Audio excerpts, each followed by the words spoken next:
I am Saint Germain, keeper of the violet flame, and might I add to your request in terms of working with what we would call the Eastern countries, along with the United States of America, that you bring my violet flame and that you torch the heart of everybody and of the land, of the leadership, of the peasants, of those who feel that they are unempowered, and let that violet flame ignite the hearts of all beings in each of these countries.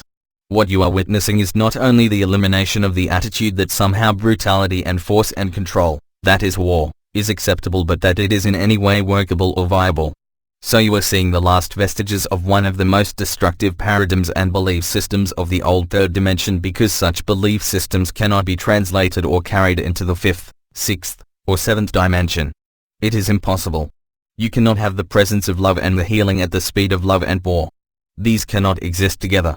And what I say to thee is what I've said so many times: there is not one being upon the face of this or any planet or ship that does not yearn for love. It is as basic as breathing. It is as basic as being in, whether the individual denies this or not. It does not change the core truth.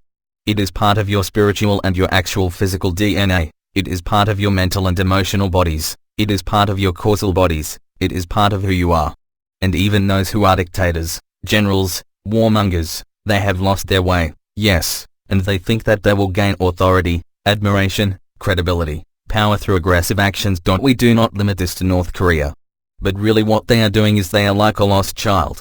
Oh, they may think that they have power, but in the grander scheme they do not, and they are simply a lost child seeking approval and love, seeking attention, seeking a sense of self-worth.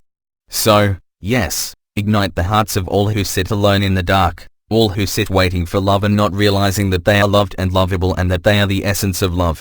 This is the healing of humanity. This is the core of raising up to the higher dimensions, the higher vibration. This is the shift. You are part, my dearest friends, of my armada of healers, and never have you shied away. There is an urgency to my request to you this day to work on this issue of the warlike nature, because it is false, it is not born of truth, and it most certainly is not born of love. So see yourself, each of you, as your angelic self, as your human self, as your fairy self, touching with your torch that I have given you from my temple of the violet flame, and touching the hearts of all beings. And then when you have finished with the United States of America, with Japan, with China, with North and South Korea, continue on. Go to the Middle East, to Iraq, to Iran, to Israel, to Palestine, to Egypt, then fly to Africa and South America, particularly at this time, Argentina and Venezuela, and ignite. Gaia calls to you as the co-creators of Nova Earth and Nova Being to begin this work in earnest. I do not call to you because I know you are already there and you are already with me as I am with you.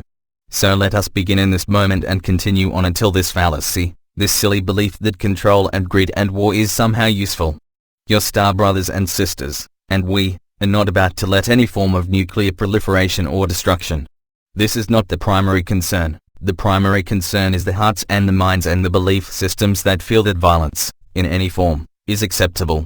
I thank you for your assistance, and I thank you for your love.